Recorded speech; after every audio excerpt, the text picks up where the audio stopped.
We're back in Grove Studios for another Acoustic Alternatives recording, and it is my pleasure to welcome Sarah. I didn't verify the pronunciation of your last name, Vitort. Yes, Vitort. Vitort, Got it on the first yay! try. And Scott That's Gilmore. amazing. Oh, yeah. I did it right. They perform as Fox and Bones, and I had a chance to see them 2023 at the Arc. They were the opening act for the Talbot Brothers, and we chatted a little bit afterwards, and I said, hey, you guys would be a good fit for what I do on this thing, which I've been doing about 5 years or so in this, well, there are several studios. You guys are just warming up in the one across the hall, which is about half the size of the one we're in. Grove Studios also has for people who are DJs, if they want to practice their mixes and do it really loud and not worry about making the neighbors go, turn down that music on there. Important. And there's another studio that's about that same size down the hall where I used to do the podcast. 24/7 operation between Ann Arbor and Ypsilanti. And they've been basically the host of the podcast. They encouraged me to do this about 5 years ago. We said, we'd really love to have you do a podcast in our studio. I'm like, does the world need another music podcast? I said to myself and to them. And they said, yes, of course. Yeah. I had been let go from my radio job, which I had been doing this sort of thing pretty regularly there. And it was the pandemic, and I was very sad. And this was a very uplifting and life-changing thing, really, for me, because I got to go back and do the thing that I love to do, which was talk to musicians about their art. So I'm so glad that you guys are here. Is Fox and Bones like one of those Pink Floyd things where people ask you, which one of you is Pink? Which one of you is Fox? We do get People that quite ask often. us a lot, yeah. It's probably, with that kind of name, people have to wonder, did you come up with Fox? Because, females tend to be foxier than men are foxier, right? Oh, I don't know about that. Scott's been really campaigning to be Fox Damn for the last couple of years, but I'm not allowing it so far. Wow. No, I One think I've earned the title of Fox. Yes, you with have. The hair. Very good. There is a new single that came out in March called Ain't Giving Up Tonight. This is a follow-up to the latest record, which is called Long Time Honey. We'll show that to the cameras, which doesn't work in the audio version of the podcast. I don't know which songs you plan to do. You can do whatever you want, and you don't have to do that song just because I mentioned it, but it would be nice for people to hear you sing. Hot darn, let's do it. Let's do it. We're down.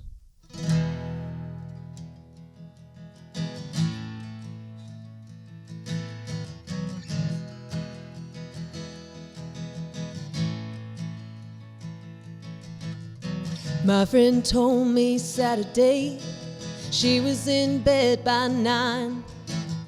Said she missed her crazy days, but I'm still living mine.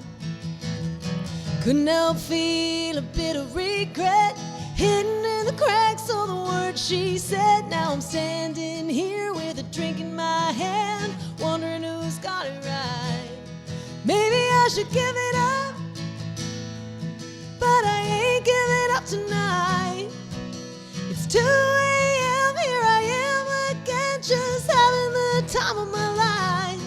Maybe I should give it up, but it's too late this time. I'm gonna give it up, but I ain't giving up tonight.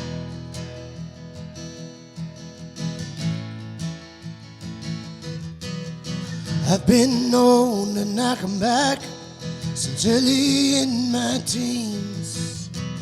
When I think of the things I've done, well, it all feels like a dream. Maybe I've been going soft, wondering where the time crept off. Should I keep trying to beat the clock or finally settle down? Maybe I should give it up, but I ain't giving up tonight. It's 4 a.m., me and my friends got that crazy look in our eyes. Maybe I should give it up, but it's too late this time. I'm gonna give it up, but I ain't giving up tonight. Am I falling behind? Am I dimming my light? Or is it me that's got it right? Is it me that's got it right? Maybe I should give it up, but I ain't giving up tonight. 6 a.m., here I am, watching another sunrise. Maybe I should give it up, but it's too late this time. I'm gonna give it up, but I ain't giving up tonight. Maybe I'm falling behind, but I ain't giving up tonight. Or maybe I'm dimming my but I light. ain't giving up tonight.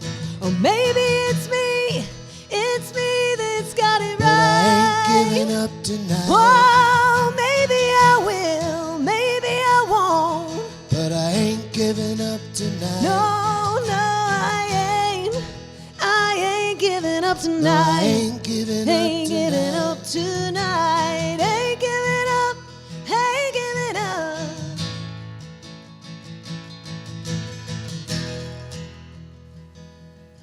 But I ain't giving up tonight.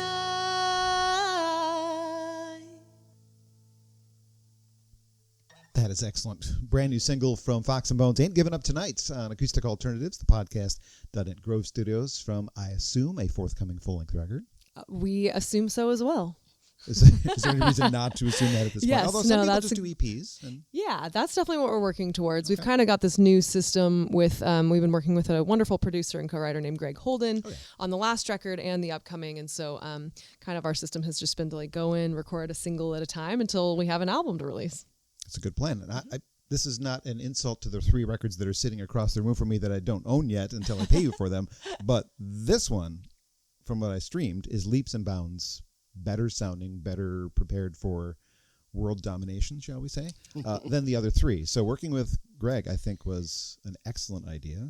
Yeah. If that's the formula for the next record, you're on the right track. It feels that way, yeah. He definitely, the big difference, besides the Greg part, I mean, the big difference that he made in our songwriting is that he made us sit down and write together. Oh. Because in the previous records, you know, the first record we were writing together, but that was also 9 years ago. We were different people then, we were different writers then. We were just kind of figuring that whole thing out. And then the other 2 records, you know, we started to write separately a lot, and then we would kind of like, you know, maybe I'd write a verse for a song that Scott wrote or vice versa, or sometimes it would be entirely separately, and then we'd try to come together, and you know, neither of us really have a totally producer mindset, and we worked with a wonderful engineer on those records, but there was really no one there fully producing, being like taking the songs in a direction. Scott and I just had a lot of raw data that we were feeding into the machine, and so with Greg has really been like, okay, the 3 of us are going to sit down. We're going to write a song from scratch. What do you want to write about? How do we want it to feel?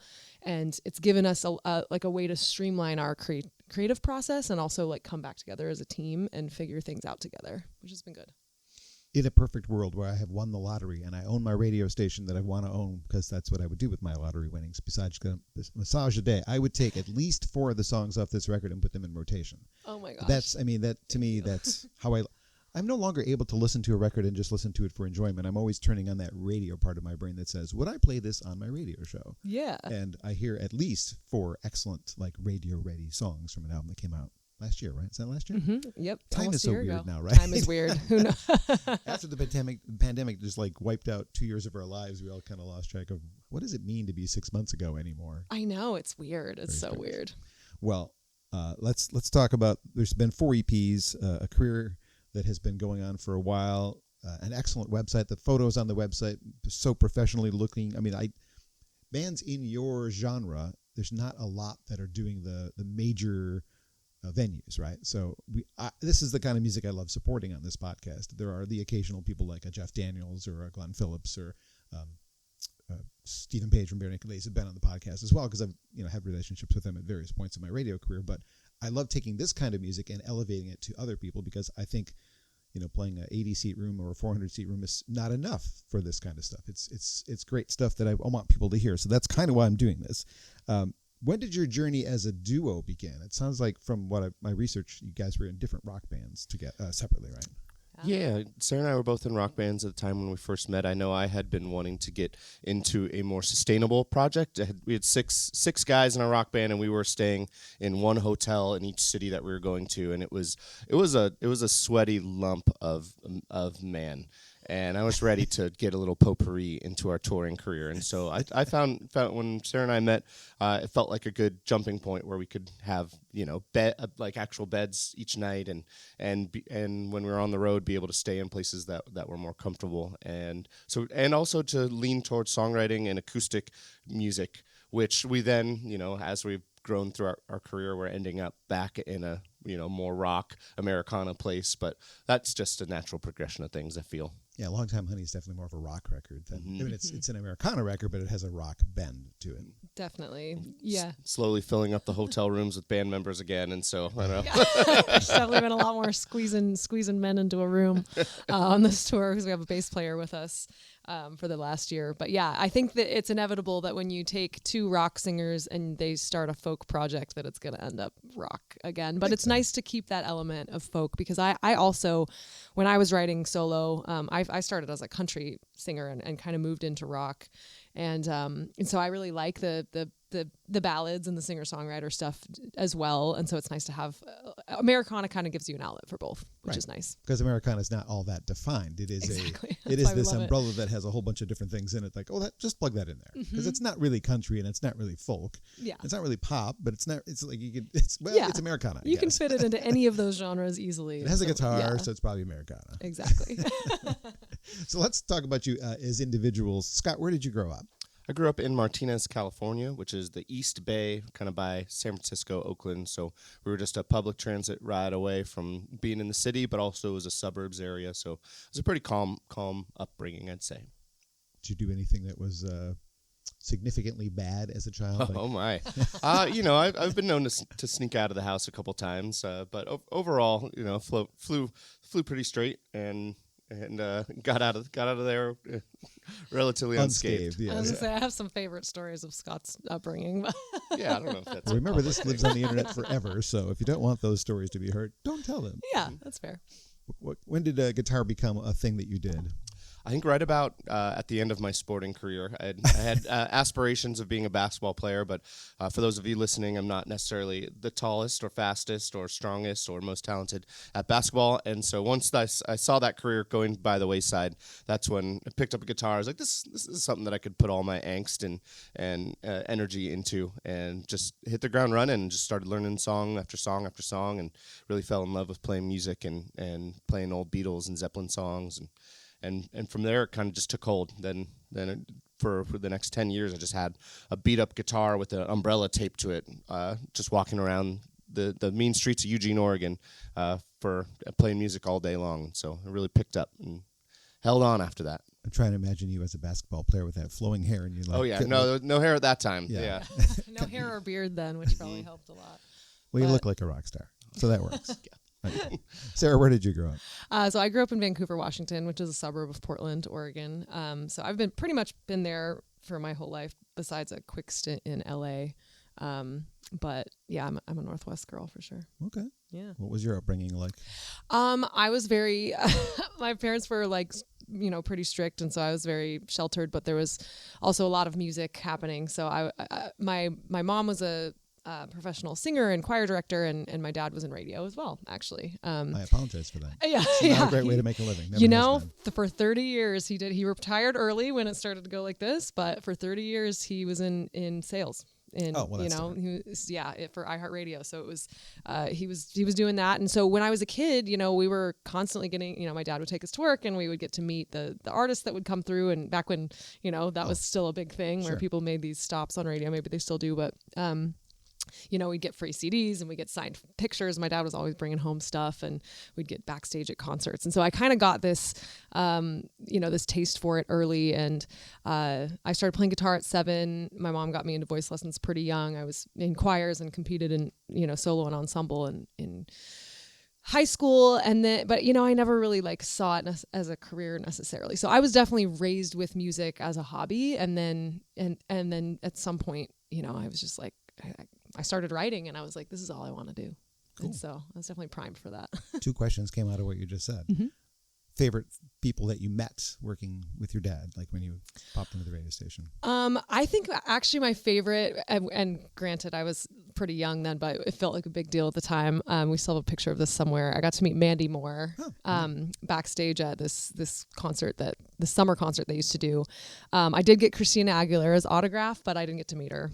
So those were my favorites then, because I just loved pop music when I was growing up. I loved all the Spice Girls and the Britney Spears of all of it. You're a 90s girl then. Oh yeah, big time. Okay.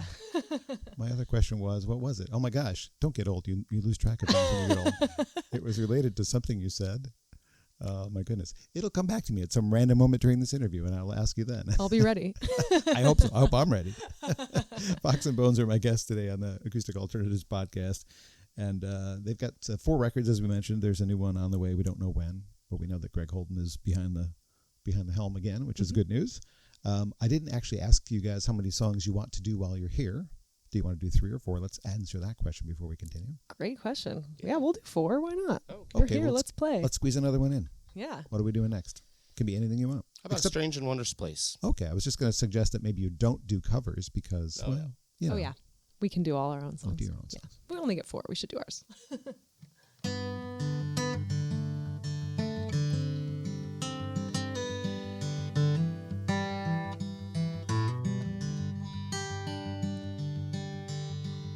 What's it all worth anyway?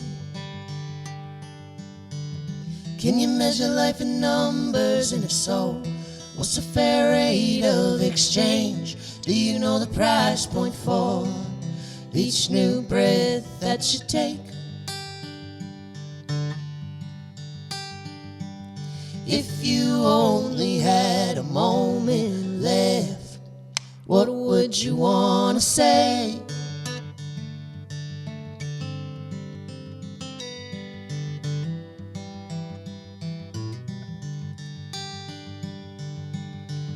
How long does this ride last? Is there really any difference between our future and our past? We're going through changes, hell. Everybody's changing, it seems. Well, you'll never be the person you are till you ditch the person you've been.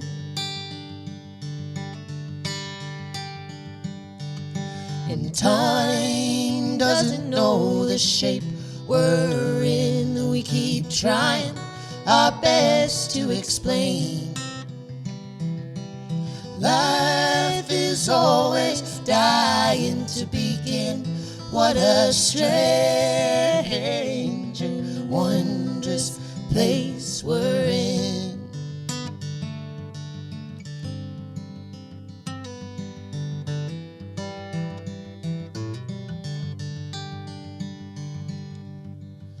What's it all worth anyway? I'd say a lot, but it's all about perspective these days. Don't let them tell you anything at all. Some people hit the ground running while others take a lifetime to crawl.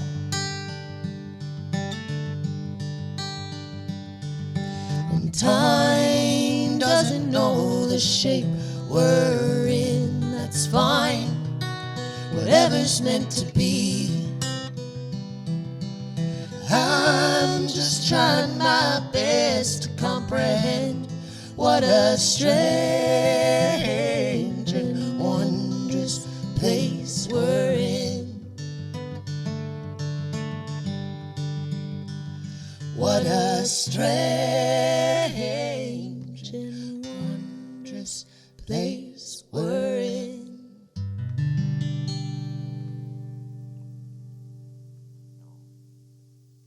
What a gift to have you here. Fox and Bones on Acoustic Alternatives at Grove Studios in Ypsilanti, the podcast home for almost 5 years now. And I do got to give them a shout out because they have been so kind to let me have this be the home for the podcast. If you're a musician in the Ann Arbor or Detroit area looking for a place to practice your basically their motto is get out of the garage and get into the studio. It's a very affordable 24/7 operation, and there's a podcast studio that I'm standing next to. If you've watched previous or we've listened before, you've probably heard from the table right behind me where I've done the last several. There's been 80 or so of these done in this studio, so I'm grateful for Grove Studios for giving me an opportunity to do something that I love to do, which is promote great music like that.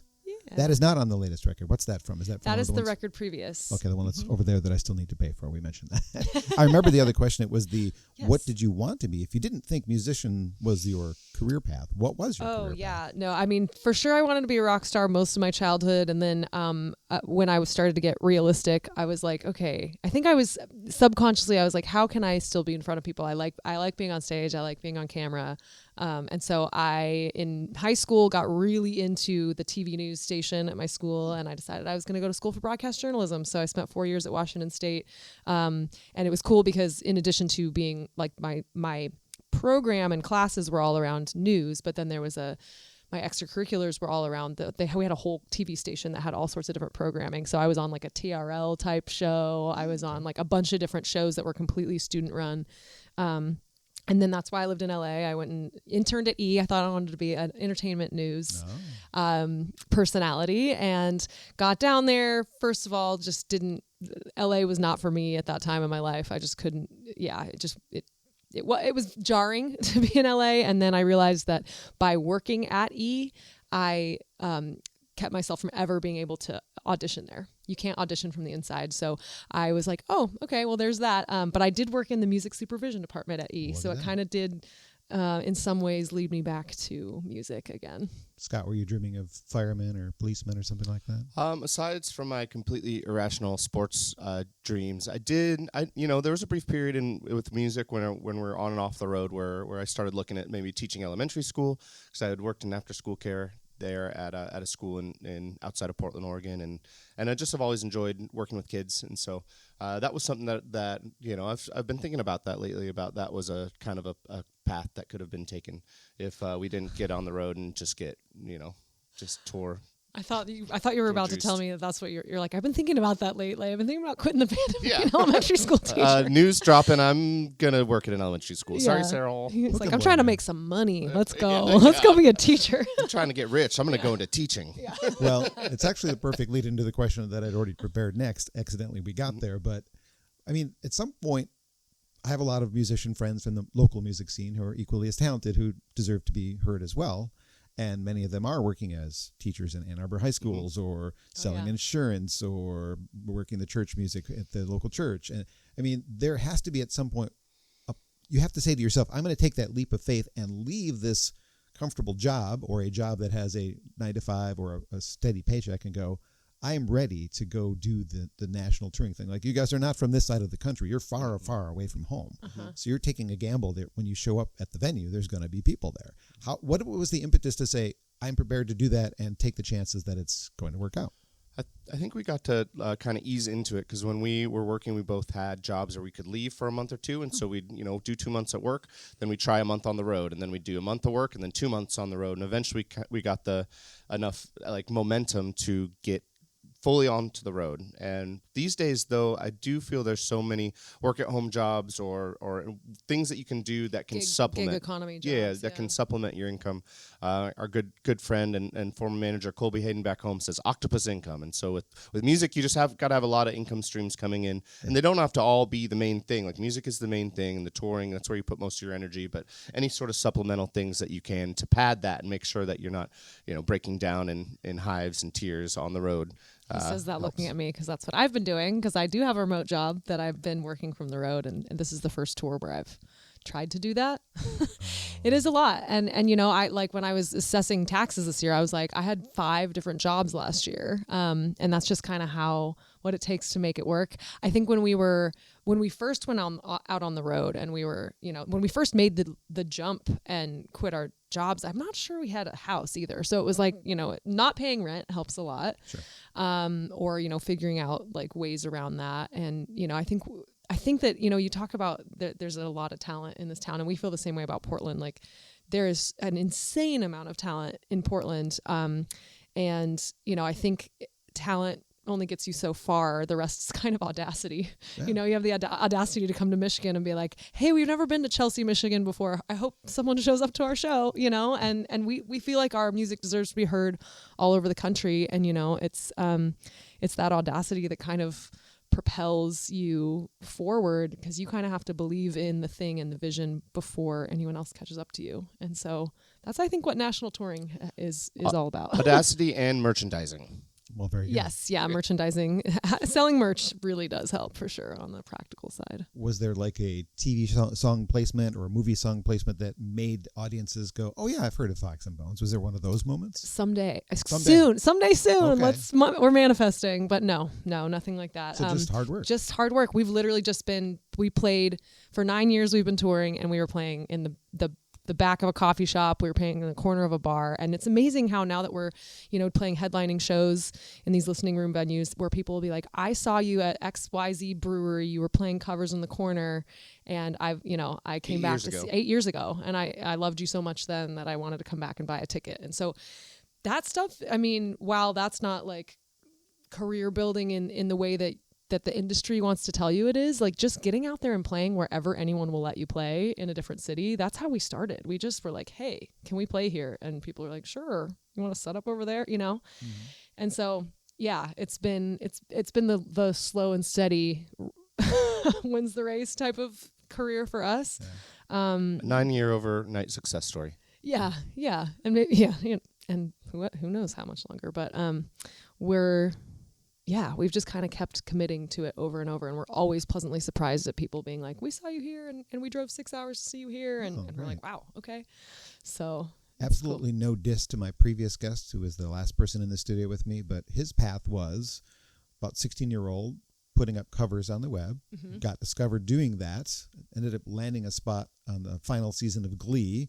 2 years later on America's Got Talent. He's playing the same size room as you are. So the path was different, but you arrived at the same spot. He's incredibly talented. He's got a great voice, writes great songs, but you guys just did it differently, and you're playing, you just played 20 Front Street just like you're going to play tonight. I do feel there's something really nice, too, about getting to make we made so many of our mistakes in relative private. Like these first 4 years where we're playing these background gigs, these bar gigs, and these like not very well attended shows. Like we got to make years and years of mistakes on the road, so that now these sets that we play in these more populated avenues are, we've done our time. We've learned made all the mistakes we need to make to now feel that we're in it. Yeah, you always think about how would I feel if we had blown up 7 years ago, and I'm like, oh, I don't know if that's the music I would have wanted to be singing every night. I feel like this album, like Longtime Honey, is the first album, and the last one too, but this one especially, it's like, I think I could play these songs forever, and that feels good because now I feel like we've got that foundation of the practice of it, and then now we have the songs that we'd be willing to, keep coming back to. I ask this only, it's not like prying into how much do you make, but on the output side, like looking into your website, looking at your videos, everything is very professionally done. It's really it's professional, and that costs money. So you have been doing well enough to do that, or are you raising that through Patreon, or how are you funding those without getting too, I'm not asking about your income, but. Yeah, it's just we've always felt that we want to work with the best of each medium, and so if we know a videographer that's the top that we'd love to work with, we try to do something with them because we want something that we're excited about. We know that each of these things on the website and the videos are something that will be around for a while, and so we want to invest into them. I think we aren't shy about investing in ourselves, and we'll just play the gigs to make it back. Or put it on a credit card. Yep, credit cards are your friend. But Scott and I have since pretty early on, we've been just treating this like a business, and like a lot of businesses invest for years and years and years and don't make any money. Like a restaurant, for example, like it can take 3 years for a restaurant to start seeing profit. And, for us, there's been years that have been much more flush and years that have not been. And, so it's not necessarily the same steady trajectory as something like a restaurant, but we have always viewed it as like, you invest into the business to get something out of it. And for us, it's always been more worth it to okay, we'll pay this off somehow. But, having a good video right now feels important. And, when people look back on our catalog, they can see that, we put everything into this. And when you're booking gigs, you send that out and they go, oh, wow.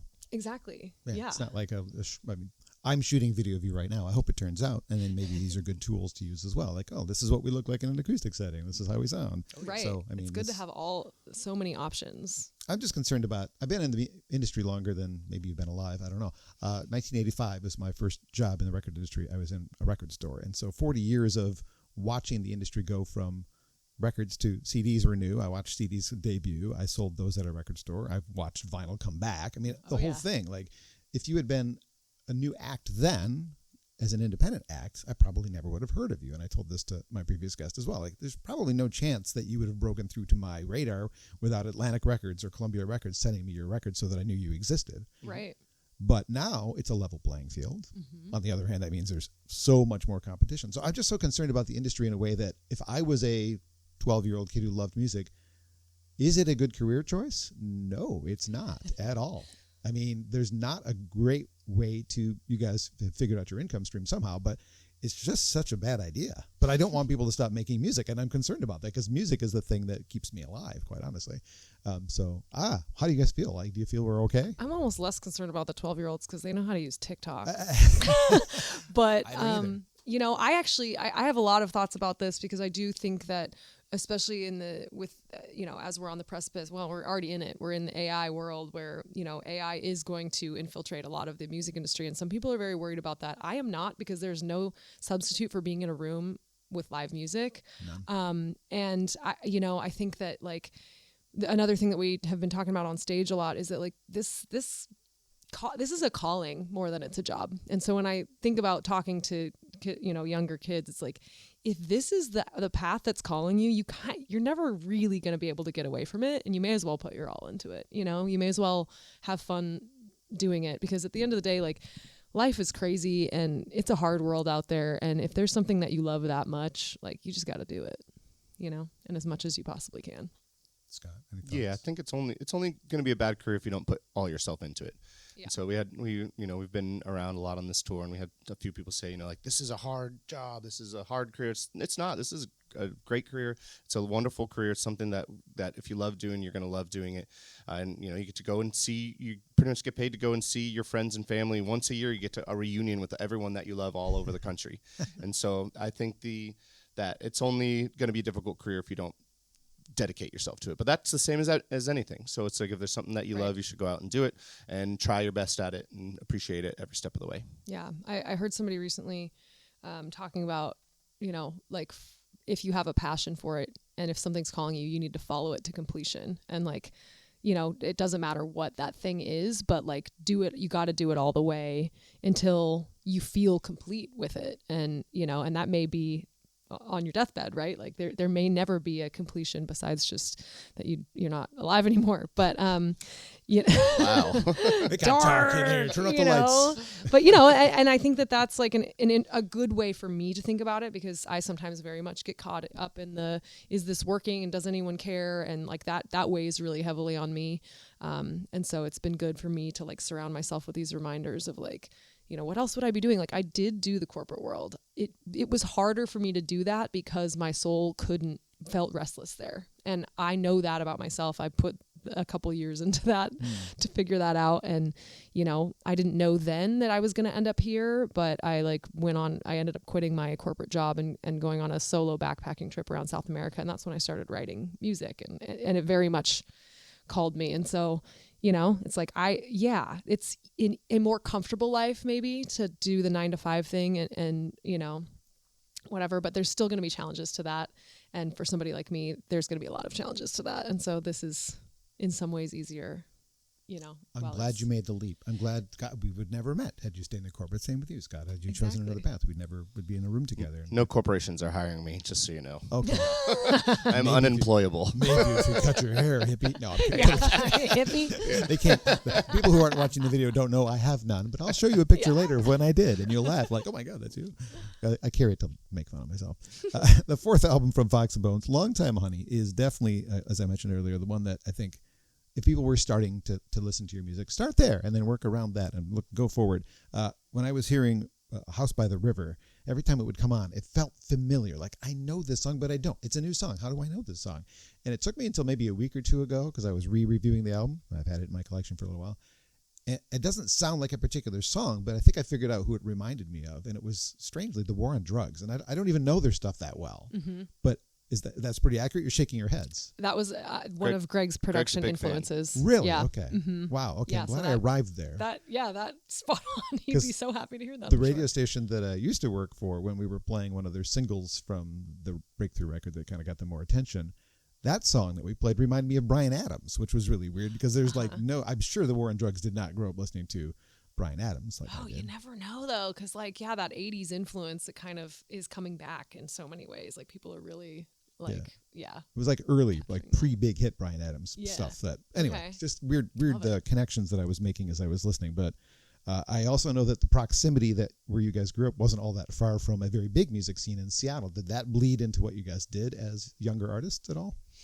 Not for me. I was pretty young in the grunge era, so I was not paying attention to that. I was it was Spice Girls all of the 90s for me. Okay. I wish I had cooler music taste than that, but you probably listened to some Oh yeah, Seattle. I definitely listened to a lot of grunge, but then it kind of transitioned into the Beatles, Zeppelin, Pink Floyd, and so I had kind of like a palate cleanser on my way to songwriting. Where when I started writing songs, that's what like I was trying to do Beatles and Dylan type of songwriting, and so I kind of had it was a little bit of an edge to it, but I definitely kind of have the singer songwriters of the '70s in my songwriting catalog. If you, I did this for somebody. One of my friends asked, "Hey, I have twins, and I really want them to know music. Could you make me a collection of music to explore like the best music, so that they have a wide thing?" And so, yeah, obviously Beatles and Stones and all that kind of stuff that was important. Basically, it's like, okay, what made the Rock and Roll Hall of Fame, and what do I think is the biggest influences? And yes, of course, the grunge scene has its place in the history of time, and it was. Like you can point to here in Detroit, we had the Stooges. When without the Stooges, you probably don't get the Ramones, and without the Ramones, you don't. You can follow that progression. So I tried to come up with like the things that would be the building blocks for all of music. And I mean, who didn't start at the Beatles? That you should start at the Beatles. My first record was actually a Paul McCartney and Wings 7-inch single before I realized that there was this band called the Beatles. I was like 7, so give me a break. But yeah, I mean, it's part of the necessary education, I think. So. If you don't know the Beatles, Sarah, go back. Oh, I grew up on the Beatles too, Okay, but probably different era than Scott. My mom was really into the early Beatles.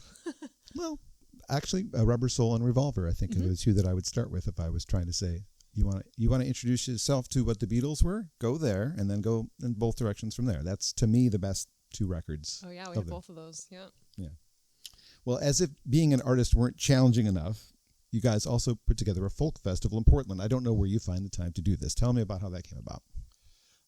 We were on the road so much, we just wanted to figure out how we could actually see our friends for once. And so I was like, okay, well, we'll pay them. We'll book them. We'll pay them and book them. Then we could all be together for one night and play some music together. And from that, the energy of the one-night folk festival just felt so good that we wanted to keep it going. And so we expanded to 2 days and upped the venue to a 300-capacity venue, McMiniman's Mission Theater. That went well. They tossed us up to the 1,400-capacity Crystal Ballroom. And we've been there ever since, and it's gone from 3 days to 2 days and back and forth a little bit, but we're sitting at about 2 days with 30 artists, all from local, national, and we still get to actually hang out with our friends, and that's coming up January 30th and 31st. So if you want to come to Portland in the best time to be there, January. It's pretty similar to when the Ann Arbor Folk Festival is, because you guys are very close to Ann Arbor right now. Oh, yeah. That's right That's around the the Arc, same right? weekend. Yeah, the Arc puts Oh, yeah. Okay. Have you been invited to that before? I guess We you can't haven't. because you're busy with your own. Yeah, Hey, I was we gonna could- say we'll we'd have to. fly out. If it's not the exact same weekend, we would come. Yeah. Hey, Ann Arbor Folk Festival. Any other book folk us. festivals invite you guys out after organizing your own? Does it ever lead to that? Well, it's definitely led to having more interaction with people who have done festivals, and you definitely have. It's kind of like a kindred spirit because it's the stress and the planning of talent buying and organizing all that definitely attracts a certain breed of crazy, and so you get a connection with a lot of those bookers and talent buyers and the other festivals, and we've popped around to some festivals in the area too through it. So That's cool. Yeah. Fox and Bones are my guest today on Acoustic Alternatives, the podcast. We're going to do 4 songs. I'm not singing. This is a good thing. Nobody wants that. Just do some harmony. That's cool. Unless it's a song I know. You don't have to, but is there another new song you feel like you could do? Or I was thinking we do the title track of the record, Long Time Honey. Okay, Yeah, I and meant then like new unreleased, but we whatever. also have do have a new unreleased, and I would like to play that one. So we'll Long do that Time- one last. Long Time Honey's great. Do it. Okay. All right, let's go.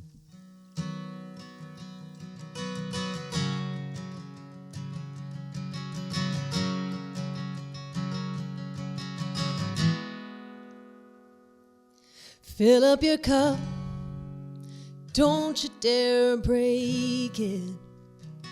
Is it ever enough, or are we full of holes? It'll never be real till you take the time to make it so close you can taste it. This road is only one way, there's a heat in the air. I know it's been a long time, honey, it feels like we're getting there. Once lost in the distance, like a last-ditch prayer. I know it's been a long time, honey, it feels like we're getting there. Use what you got, why bother trying to save it? Ready or not, time is passing by. Go get what you want, there's no use in waiting. Can't take it to the grave. This road is only one way, there's a heat in the air. I know it's been a long time, honey, it feels like we're getting there. Once lost in the distance, like a last-ditch prayer. I know it's been a long time, honey, it feels like we're getting there. We're getting there. We're getting there. We're getting there. Yeah, it feels like we're getting there. There's no use in waiting, gotta reach out and take it. This road is only one way, there's a heat in the air. I know it's been a long time, honey, it feels like we're getting there. Once lost in the distance, like a last-ditch prayer. I know it's been a long time, honey, it feels like we're getting there. We're getting there. We're getting there. We're getting there. Yeah, it feels like we're getting there. One of the 6 songs on my fictional radio station that would have been in rotation. Yes. John, I hope you win the lottery. Yeah, I'm praying for that. Yes. Me too. Fox and Bones, Long Time Honey, title track from the record from 2024, produced by Greg Holden, songwriter extraordinaire. His new album's quite good as well. It's so good. Yeah. Got that one. I've been a fan of his since the first album. Mm-hmm. And I think Boys in the Street should have been much more impactful. I mean, people know it, but that's such a great, like, oh my gosh. Yeah, that song it's a killer. wow. Scott had something to say about it. I don't know. Well, aren't they wasn't he going to make a movie based on that? Oh, yeah. Yeah. I think that's public knowledge. I think they're making a short film. It is now. Based on, he's been posting about it, so I'm pretty sure. Yeah. But yeah, he flew to Georgia, I want to say, and they made a short film about that song. So I don't know when that's coming out. I think they're shopping it to film festivals first, and then we'll release it. But yeah, so hopefully that kind of reinvigorates the conversation around that song, because it's really good. It is. I never have had the chance to interview him, but I did meet him. I think he opened for Sarah McLachlan. I went down to Toledo to see Sarah, and he was the opening act because I love Sarah. It's my favorite album of all time, actually, is Fumbling Towards Ecstasy. Is how when she's within a drive, I have to go. Oh my gosh, I love that. Yeah, so, and he was the opening act. I'm like, well, I'm a big fan. I should see if he's going to be in the lobby and say hello and introduce myself and say, if you're ever in Ann Arbor, I'd love to have you at the station, but I don't think that ever happened. We've been trying to get him to get back out on the road. We've been nudging him, but so far to no avail. But we'll see. He's been doing some West Coast shows. Yeah, but I saw that. yeah. I'm on the email list about the record because I'm on the email list. Anyway, enough about Greg. This isn't about Greg. Unless, Greg, you're listening and you want to come by. Get your ass here. Well, we talked a little bit about like the familiarity of that one song. And have you ever written a song and go, has anybody already written this? Oh, yeah. Every song. Every song. How do you verify? Because, I mean, there's so much out there. I think I feel that you almost can't. You have to kind of just write the song and believe it and feel it and go with it. Because if you try to match up every chord and every song, like it's gonna get a match every time. It's like there's only so many chords, and so they're just bound to repeat. And so you just gotta believe in the sentiment of the song has to be the driving force of it, in my opinion. I don't know if Sarah has a different feeling on that. I was just gonna say, put the song out first and deal with the lawsuit later when you Really? have money. Okay. If the song gets big enough that someone's like, hey, that's my song, then like hopefully we have enough money to pay them off. No, I think Scott's right though, that there's always going to be some familiarity and there's always going to be some similarities, but you kind of just have to, you just have to kind of hope. Yeah. And certainly I'm sure there's been songs that's like, oh, this sounds similar, or like, especially with production, like you were saying with the war on drugs and stuff.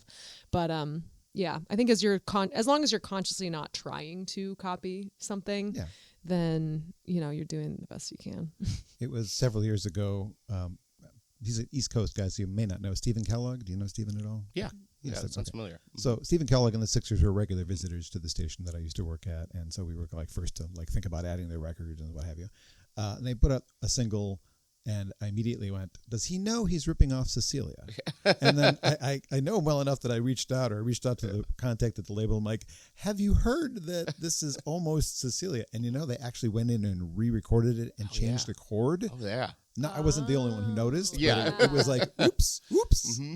Yeah, I mean, we just did that on Ain't Giving Up Tonight. We the opening guitar riff. I was like, "Hey, you guys, that's Born to Run." Oh, It was exactly the same, and Craig was like, "Oh, you're right." hard not to let it seep in. I mean, you've heard it enough, right? Yeah.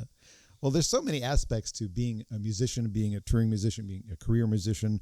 There's got to be, there's obviously the songwriting, there's the promotion, there's the driving, there's blah, blah, blah. You have to have a least favorite part of it. What, like, if you could assign one of these other duties and still do your thing, which one would you get rid of? Loading in and out. Yeah, easily. You don't help a whole lot with that, though. It's because I don't like it. You've been called out. Scott, what's yours? We do have, though, there's a nice division of labor, too, because Sarah's a little bit more personable in the long run. And I do like to wrap up cables and load stuff. And so, like, we will post shows, we do find things that do this. Sarah will be on the merch booth talking more, and I'll be drinking and putting stuff in a van. So, okay. But, I like it all. Keep it all in. Yeah. I mean, marketing is not. Maybe social media. There we go. Did you get a marketing degree? Because you need one to be a musician. I had an advertising degree, but it's not going great. Yeah, the social media has kind of fallen to me, and it's a frustrating one. Especially with the advent of TikTok. You just kind of throwing a bunch of paint at the wall and seeing what sticks, and And algorithms are working against you. Uh-huh. I mean, Facebook is really my only marketing plan. That's all I got. Yeah. I don't have any money. So how am I going to get my stuff out there? I throw it up on Facebook. I hope you guys share it when I say, hey, Fox and Bones are my guests. And you guys share it and maybe somebody sees it. So yep, that's all you can really do. And I know that there's a lot more strategy to it. And probably I'm like, I should probably invest in some of that. But yeah, right now we're just kind of doing the best we can. Well, what keeps you pursuing this dream? I mean, it is a dream to probably play for bigger audiences than you're playing for while you're here in Michigan. What keeps you going? The fact that we're doing it, the dream is alive. I think as long as the dream is alive, you're gonna keep living it. Like being able to go around the country and play for people who want to hear our music and sell them our merch and see family and friends. I think it's kind of a self-fulfilling prophecy in a way. It's like the dream. If the dream exists, you got to keep going towards the dream. Yeah, I think for me, it's like I really, I have a lot of issues with self-doubt and self-belief, but like at the core of this, I do believe that there's something that we have that I think that people want, and we see it every night, in these small micro ways, and the way that people respond to our music. And I'm like, I really do think that like we could do this in front of a larger audience and touch people. And so I think it's just that, like, even though that sometimes the day-to-day weighs down on me, but like, do people care? It's like right now, some people care. So there's a small group of people that really, really do care. And I do believe, Put me in the list. thank I you. care. And I do believe that can grow, and it has grown, and it continues to grow. And so, I think I really do believe that. Saying we deserve it is a weird way to say it, but in my soul, I'm like, I believe that that's what we're supposed to be doing. Like, I feel like we wouldn't be guided in that direction if there wasn't potential.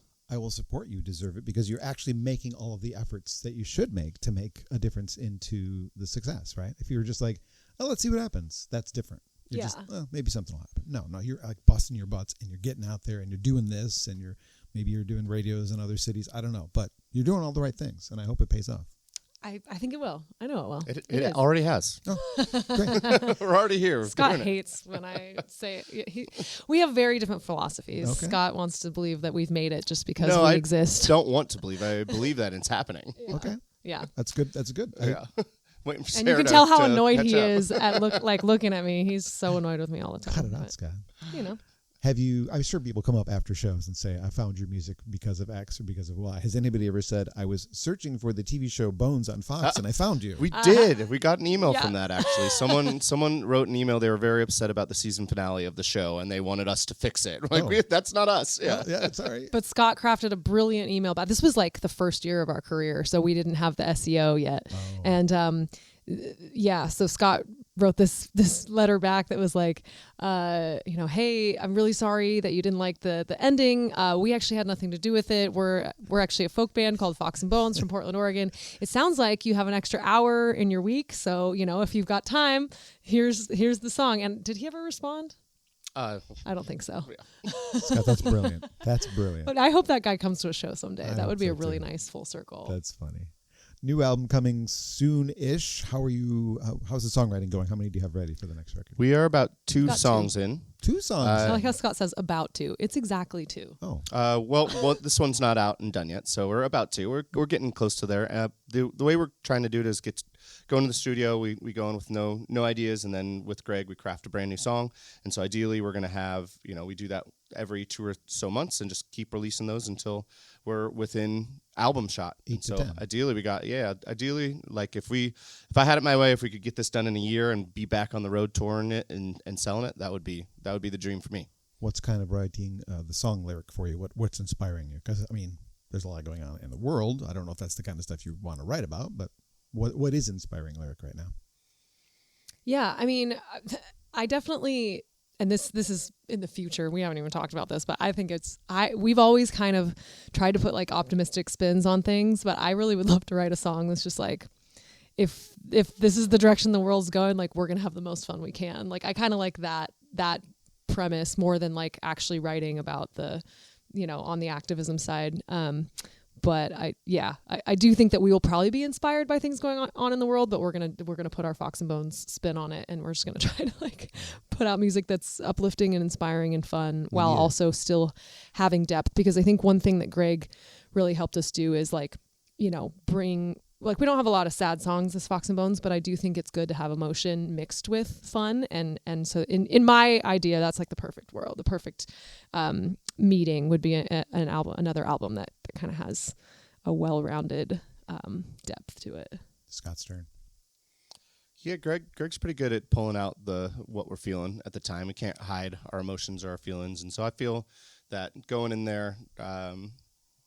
It's you write what you know, and so a lot of it's what we see out in the world. A lot of it'll be what we're feeling about how things are going, and what we're seeing on like a visceral level from going state to state and getting to see small pockets of music fans in every city around the U.S. And so I think a lot of it's based on experiences, and it'll be like I feel like a record oftentimes is like, okay, what do we feel about the world? What have we experienced in all this adventure? And that's kind of part of how the cycle goes. We go out on the road and we get to experience like what life is like and what people are feeling, and then we take those experiences back and try to summarize that and make a record of what the world's like at the moment. And so ideally that would be what I would like to do, is like let's see what a snapshot of what this year is, this time in everyone's lives are.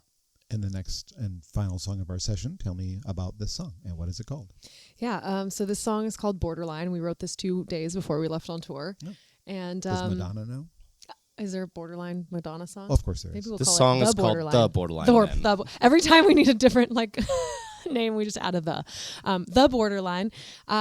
This song has a lot of elements of the things we've been talking about throughout this conversation of just the way that this career feels inevitable, and the way that we really like to live life on the edge of society. And that also means that like, we don't always have like a place we call home, and we don't always get to have the easiest relationships, and we don't, you know what I mean? It does, there are sacrifices that you make, but at the end of the day, this is like an inevitable thing for us. Well, I think too, on a broader scale, a more approachable scale, like The Alchemist, the idea that you have to go around the world and explore everything to realize that everything that you have and everything that you need is back at home. And so the idea of you got to leave to come back home, I think is the calling card of the song, where it's like you got to go out and adventure to come back to, you got to leave to come back home. You can't come back home if you don't leave it.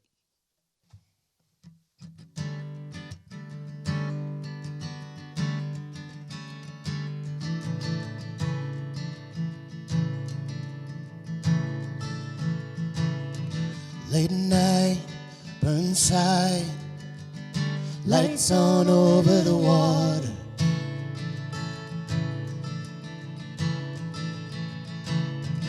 Weekends with friends, meeting the sons and the daughters. Somebody asked if I feel tired. I always wanted this kind of life. I'll do it forever.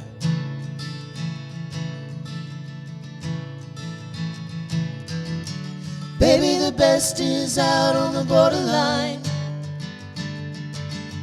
You can't know love till you're alone. Maybe the rest will all work out with time. But the one thing that I know, you gotta leave to come back home.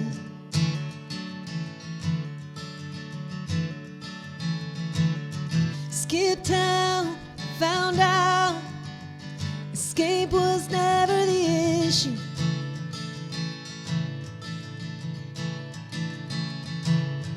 Heartaches can't stay if you want somebody to miss you. And I'm not smart enough to regret, but too smart to forget. I don't know any better.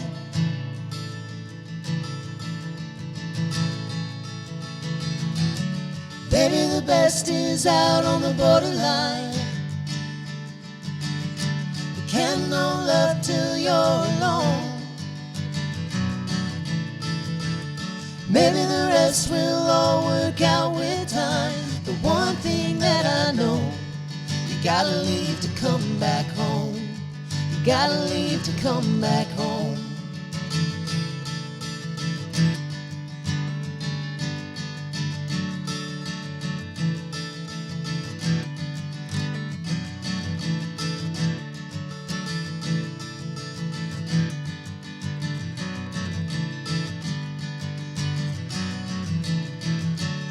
Baby, the best is out on the borderline.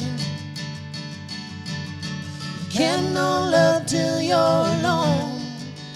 Oh, maybe the rest will all work out with time. The one thing that I know, you gotta leave to come back home. You gotta leave to come back home. You gotta leave to come back home.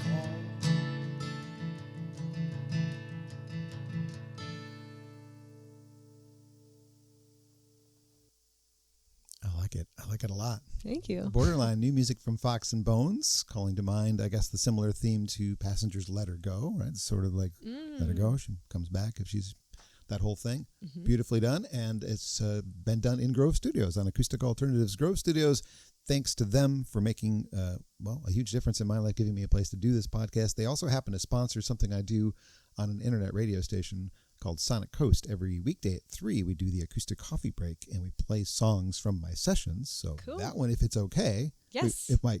Yes, please. We'd love that. Okay. Please. Great. That one might end up on one of these 3 o'clock segments, which is incidentally brought to you by Grove Studios. Woo. So, hey. Thanks, Grove Studios. Thank you. You guys probably have a Patreon page? Yes. We do indeed. Patreon.com/foxandbones. What kind of cool things do we get if we sponsor your Patreon page? A rough version of that song is up there right now. Unmixed, unfiltered, just the raw ideas on there. along with like first looks at all of our music videos, first listens to all the rough songs that we're doing, a bunch of cover requests from previous executive producers and Patreon members, and you can be an executive producer on the next album if you can. Wow. There's a tier for that. So we had 2 on the last album, and there's a lot of cool stuff. I wish I could afford to do everybody I want to support because I work in radio. You probably have a ton. You'd have a ton. And I've got like 15 or 20 people who support me on Patreon, so not a lot of like income from that. I'm totally grateful for all of them, and what their incentives are is they get to hear some old interviews I've done in my previous life. So I post like this session, like recently just threw up a couple I did with Joe Pug, who I would love to, now that he's doing podcasts, would be like, nice. I need to get him in. That'd be weird because he's way better at it than I am. But anyway, thank you so much for giving me a preview of that song, which, if I'm not a patron on Patreon, I haven't heard it yet, but for giving me your stories and telling me about your lives and sharing your love. Like, I can tell you're a very fun person, and I can tell if I hang out with you, Scott, that I'd feel more grounded. So if you guys lived here and we were friends, I just know that we'd have that kind of relationship where, like, I'm looking to have some fun. Say, Sarah, what are you doing? Like, Scott, I'm feeling kind of crappy. Help me out here. Right? So that's a compliment. It's just I felt, as one. Yeah, I felt comfortable with our conversation, and I really enjoyed spending some time with you guys. Likewise, this was awesome. Thanks really for having us. Appreciate it. Yeah, My pleasure. Grove Studios, again, the home of the podcast. We thank them. The next session is going to be recorded in a few more days. So if you are an audio-only person, you will get the audio version of this one quicker and then the next one quicker, because the time I have available to edit video in the next 2 weeks is limited. But Haley Reardon is on her way to visit me here. I've been meaning to catch up with her for years, and we've never met, so this will be a fun one as well. Somebody whose voice just always grabbed me, just a beautiful voice, and brings me to a different place. So I look forward to visiting with her, and thank you guys. Thank you. Appreciate it.